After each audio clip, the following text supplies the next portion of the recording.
ఓం శ్రీమాత్రే నమః. అష్టాదశ శక్తిపీఠాల్లో ఐదవదైన జోగులాంబాదేవి ఆలయము తెలంగాణలో ఉంది. స్థల పురాణం గురించి కథ చెప్పుకుందాం. అలంపురం సర్వోత్తమైన క్షేత్రం. ఇక్కడ తుంగభద్రా నది ఉత్తర వాహిని. స్వామివారు బాలబ్రహ్మేశ్వరుడు, అమ్మవారు జోగులాంబ. ఇది పరశురామ తీర్థం, నవబ్రహ్మల నిలయం. ఈ మహాపుణ్యక్షేత్రంలోని జోగులాంబ కాశీ విశాలక్షతో సమానురాలు, అనగా అలంపురం కాశీతో సమానమని అర్థం. సకల దేవతల చేత ఈ స్థలి పునీతమైంది. వీరి చేతనే జోగులాంబ అర్పింపబడినది. అట్టి జగన్మాత లోకానుగ్రహ పరాయణురాలు.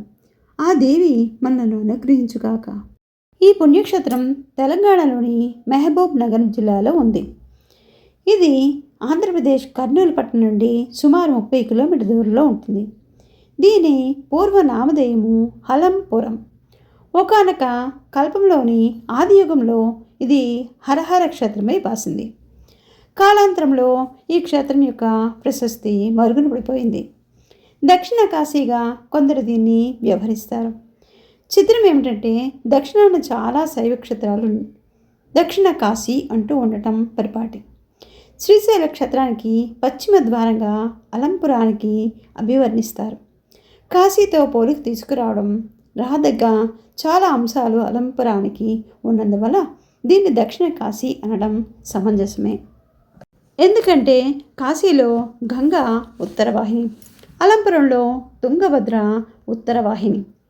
కాశీకి అటు ఇటు వరుణ, అసి అనే నదులన్నింటినీ, అలంపురానికి నాగావళి, శ్రీకాకుళం జిల్లాలో నాగావళి కాదు, వేదవతి ప్రవహిస్తోంది.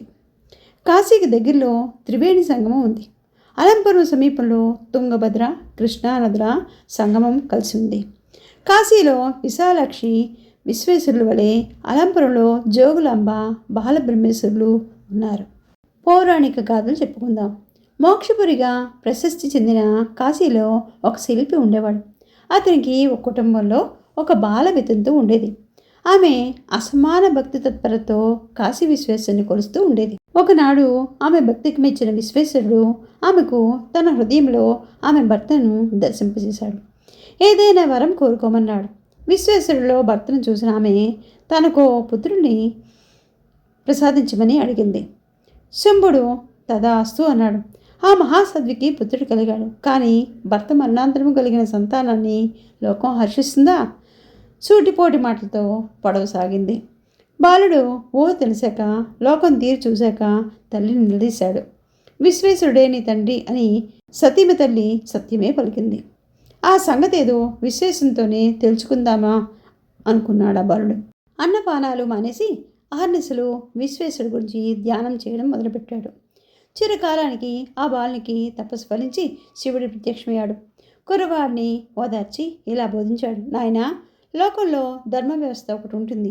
అది లోకాచారం నిమిత్తం నేను ఋషిశ్రోక్తంగా పలికించినవే. అయితే లోకోత్తరమైనదే కార్యనిర్వహణ కోసము లోకాతీతమైన వారిని జరిపించేది నేనే.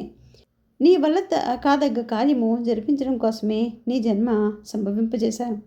నీవు నీ తల్లి లోకాతీతులు కోవలోనికి వస్తారు. నువ్వు ఇక్కడి నుంచి శ్రీశైలానికి పశ్చిమ ద్వారంగా అనదగ్గ అలంపురం వెళ్ళు. నీకు ఇసుకతోనే దేన్నైనా నిర్మించగల రసవిద్యను, అంతకంటే మహత్తరమైన హేమ విద్యను అనుగ్రహిస్తాను.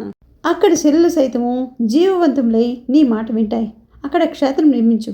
నీవు నిర్మించే క్షేత్రంలో నివసించే వారికి శ్రీశైల శిఖదర్శనం ఫలితము కన్నా, కాశీ ఫలం కన్నా అధికమైన ఫలం అనుగ్రహిస్తున్నాను అంటూ 2 వరాలు అనుగ్రహించాడు. ఆ బాలభక్తుడు రససిద్ధుడై తన తల్లిని వెంటబెట్టుకుని దక్షిణ దిగ్గా సాగిపోయాడు. ఎప్పటికప్పుడు ధ్యానమగ్నుడై సమాధి స్థితిలోనే జ్ఞాననేత్రంలో ఆలయాన్ని దర్శించుకుంటూ అదే రీతిలో పనివారి చేత ఆలయ నిర్మాణం సాగించాడు. తన పసిడి విద్యలో రాతి ముక్కల్ని బంగారు ముక్కలుగా మార్చి పనివారి జీతాలు పెంచేవాడు. అలా బంగారాన్ని ఆకర్షిస్తున్నందున క్రమంగా ప్రదేశానికి హేమాలపురం అనే పేరొచ్చింది. రాళ్లను అభిమంత్రించి ఒక పద్ధతి ప్రకారం నిర్మింపజేయడంతో ఆకాశాన్నంటే గోపురాలతో ఒక సమూహంలా అక్కడ నవబ్రహ్మలకు ఆలయాలు వెలిసాయి. నవబ్రహ్మలు లింగాకారంలోనే ఉంటారు. ఆలయాలన్నీ ఒకే మూసలో పోసి తీసినట్టు ఉంటాయి. ఒక అద్భుత సృష్టికి అందరూ ఆశ్చర్యపోతుంటే స్థానికుడైన రాజు విలాసరాజు అసూయతో మండిపడి ఇంత ధనం ఈ శిల్పికి ఎలా వస్తుందో ఆరా తీసి అదంతా రసవిద్య ప్రభావమని తెలుసుకున్నాడు. సహజంగానే విలాస ప్రభువు నాస్తికుడు అయినా రాజుకు విలాసాల కోసం కావలసిన అంతులేని ధనం సంపాదించడానికి ఈ హేమ విద్య ఉపయోగపడుతుందని అనిపించింది. మొదటి శిల్పితో మంచితనం నటించాడు. రాళ్ళను బంగారం చేసే విద్యను నేర్పమన్నాడు. సత్కార్యాచరణకు భగవత్ సేవకు మాత్రమే తన విద్యను ఉపయోగిస్తానని రససిద్ధి శిల్పి చెప్పడంతో అసూయాగ్రస్తుడైన విలాసుడు ఆయన్ని నిర్బంధించాడు. అంతేగాక శిల్పి అపురూపంగా నిర్మించిన ఆ గొప్ప ఆలయాన్ని కూలగొట్టించాడు. ఫలితంగా శిల్పి శాపానికి గురి అయ్యాడు. భిక్షాటన తప్ప జీవికి గత్యంతరం లేని దేశదిమ్మరిగా మారిపోయాడు. జంతువులు సైతం అసహించుకునే దశలో ఈ జింక చేసిన ఉపదేశంతో పరివర్తన కలిగిన రాజు బాలబ్రహ్మేశ్వరుని స్వయంగా సేవించి చేసిన తప్పును సరిదిద్దుకోమంటూ తిరిగి రాజు అయ్యాడు. ఆ తర్వాత అతడు ఆలయాలన్నీ పునర్నిర్మింపజేశాడు. ఈ క్రమంలో జోగులాంబ శక్తిపీఠ విగ్రహము అలంపురం ఆగ్నేయ భాగంలో సుప్రతిష్టమైంది. బాలబ్రహ్మేశ్వర ఆలయంలో రాజు లేడీ ఉదంతం నేటికి మనం చూడొచ్చు.